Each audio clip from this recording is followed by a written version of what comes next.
நீங்க இயேசுவை விசுவாசித்தா உங்கள் நிமித்தம் முழு குடும்பமும் ஆசீர்வதிக்கப்படும். முழு குடும்பத்துக்குள்ளும் ரட்சிப்பின் சந்தோஷம் வரும், சமாதானம் வரும். இதான் வாக்குத்தத்தம்.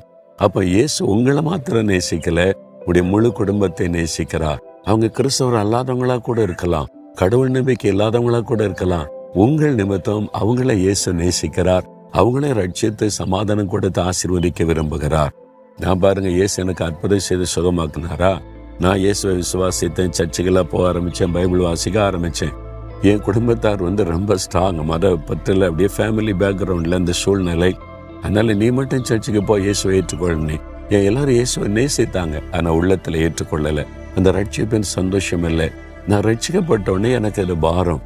ரட்சிக்கப்பட்டால் தான் நான் பரலோகத்துக்கு வர முடியும். என் குடும்பத்தாரும் பரலோகத்துக்கு வரணும்ல, அந்த மெய்யான சமாதானத்தை அறிந்து கொள்ளணும்ல, ஏற்றுக்கொள்ளணும்ல அப்படின்ற ஒரு பாரம்.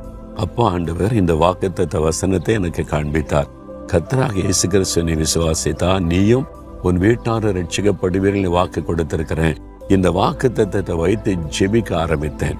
என் குடும்பம் ரட்சிக்கப்படும், அவங்களும் இயேசு அறிந்து கொள்ளுவாங்க, இயேசுவின் மூலமா சமாதானம் பெற்றுக் கொள்ளுவாங்க. நான் ஜெபிக்க ஜெபிக்க ஜெபிக்க முதல்ல எங்க அம்மா ரட்சிக்கப்பட்டாங்க, அவங்களே இயேசு ஏற்றுக்கொண்டாங்க.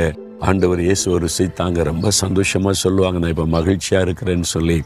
அப்புறம் எங்க அப்பா ரட்சிக்கப்பட்டு அவங்க மாறினது எங்க ஊருக்கே பெரிய ஆச்சரியம். அவங்க ரட்சிக்கப்பட்டாங்க. எனக்கு ஒரு பாட்டி இருந்தாங்க, என்னை ரொம்ப பக்தியா வளர்த்தாங்க. ராமாயணம், மகாபாரதம் இந்த கதைகள் எல்லாம் தினந்தோறும் சொல்லி சொல்லி சொல்லி பக்தியா வளர்த்தேறி அவங்க தான்.